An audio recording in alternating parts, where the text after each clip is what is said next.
Donald Trump ने ये बयान दिया है कि एक बहुत बड़ी रकम भारत भेजी गई है और उसमें उसने मोदी जी का नाम भी लिया है। अब ये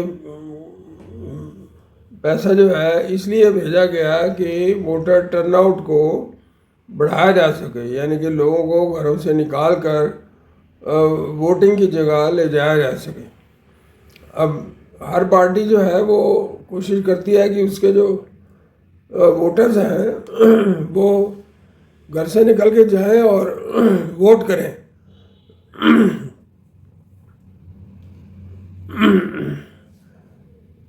तो ये वोट करना तो बहुत आवश्यक है। जब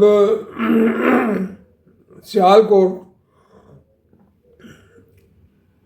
में जब वोटिंग हुई कि वो भारत में मिलना चाहते हैं या पाकिस्तान में, तो उस समय हिंदुओं की जनसंख्या वहाँ पर 80% थी और सब ने समझा कि हम तो हिंदुस्तान में मिल ही जाएंगे। और मुसलमानों की संख्या जो थी वो 20% थी।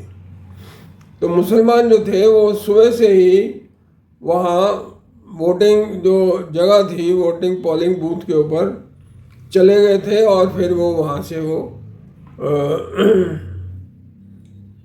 सुबह सुबह ही उन्होंने वो वोटिंग की और दूसरों को आगे आने नहीं दिया। वहाँ जब अपनी उनकी वोटिंग हो गई तो फिर दंगे वंगे हो गए और लोग जो है ना, हिंदू जो है ना, अपने घर में बैठे रहे और उन्होंने सोचा कि हम तो चले ही जाएंगे हिंदुस्तान में।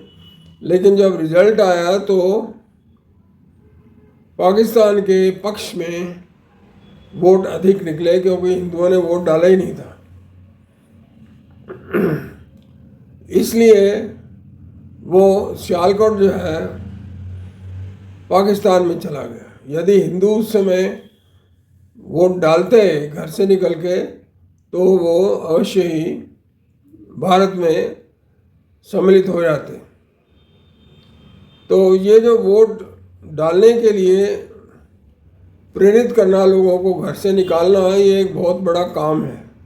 मैंने भी कई बार इलेक्शन में काम किया है और वहाँ जाके हमने लोगों को वोट डालने के लिए प्रेरित किया, घर से निकाला। अभी घर से निकल के आप आओ और वोट डालो। तो वो लोग डालते हैं, कभी कभी नहीं भी डालते हैं। लेकिन ये पैसा, वो भी एक विदेश से पैसा भेजना, ये एक बहुत बड़ी समस्या है, एक बहुत बड़ा इल्ज़ाम है।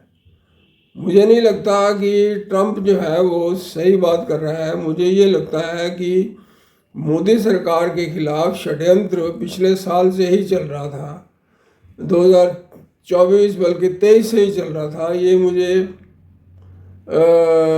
जो है ना काफ़ी आभास हुआ था इस बात का। जो ब्यूरोक्रेसी थी वो इस सरकार को हटाना चाहती थी, बदलना चाहती थी। क्या कारण है ये मैं नहीं जानता। एक न्यूयॉर्क से मुझे फ़ोन आया था जब 2024 का इलेक्शन चल रहा था, चौथे राउंड का इलेक्शन चल रहा था, तब मुझे एक फ़ोन आया और उस फ़ोन में मुझे पूछा गया कि क्या 400 पार हो जाएगी बीजेपी। मैंने कहा जी बीजेपी की 250 सीटें आएंगी और बाकी जो दूसरे दल हैं जो प्री पोल अलायंस में हैं एनडीए के साथ, वो मोदी जी को सपोर्ट करेंगे और मोदी जी तीसरी बार प्रधानमंत्री बनेंगे। तो इस तरह से वो लगभग यही हुआ। 400 तो नहीं आई, 240 आई और 240 सीटों में जो है वो भी वो जो थे एनडीए के जो सहयोगी दल थे उन्होंने मोदी जी को सपोर्ट किया और वो प्रधानमंत्री बन गए। विदेशी फंडिंग और विदेशी इंटरफेरेंस का ये बहुत बड़ा मामला है और इस बात को भारत सरकार को चाहिए कि इसको पड़ताल करे, किसने दिया, किसको दिया। हो सकता है कि जो यहाँ फॉरेन एजेंसीज हैं जो जो मतलब ट्रस्ट हैं, सोसाइटीज़ हैं, उनको दिया हो। लोधी रोड पे एक है सोसाइटी जो US एड पर चलती है। तो इस तरह से उनको सारा पड़ताल करके सरकार को उन लोगों को एक्सपोज करना चाहिए। हो सकता है इसमें कांग्रेस या दूसरे दल भी हों जो जिन्होंने पैसे लिए हैं। धन्यवाद।